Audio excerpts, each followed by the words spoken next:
റബീഉൽ അവ്വൽ 12 നബിദിനത്തിന് തന്നെ നബിതങ്ങളുടെ ചാരത്തേക്ക് എത്താൻ കഴിഞ്ഞു. 1500-ാം ജന്മദിനാണ്. മദീനയിൽ സാധാരണ എല്ലാവരും പറയാറുണ്ട്, ഇവിടെ നബിതങ്ങളുടെ മൗലിദ് ആഘോഷങ്ങളോ അല്ലെങ്കിൽ നബിദിന പരിപാടിയോ മധുരപാനീയങ്ങൾ വിതരണം ചെയ്തതൊന്നുമില്ല, നാട്ടിൽ മാത്രമാണ്.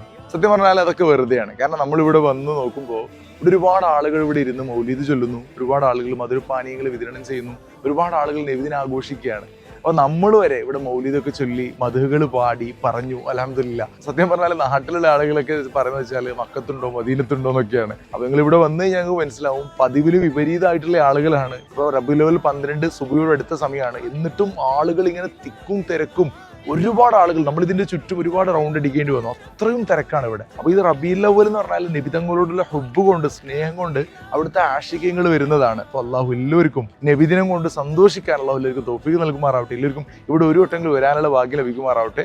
നമ്മുടെ ഇൻസ്പയർഗോ ട്രാവൽസിന്റെ നമ്മുടെ ആദ്യത്തെ ഉംറ പാക്കേജ് ആയിരുന്നു. അത് തന്നെ നബിദിനത്തിന് തന്നെ ഇവിടെ എത്തുന്ന പോലെ 1500-ാം ജന്മദിനത്തിൽ ഇവിടെ കൂടാൻ പറ്റുന്ന പോലെ ആക്കാൻ പറ്റിയതിൽ വളരെയധികം സന്തോഷമുണ്ട്. അസ്സലാമു അലൈക്കും.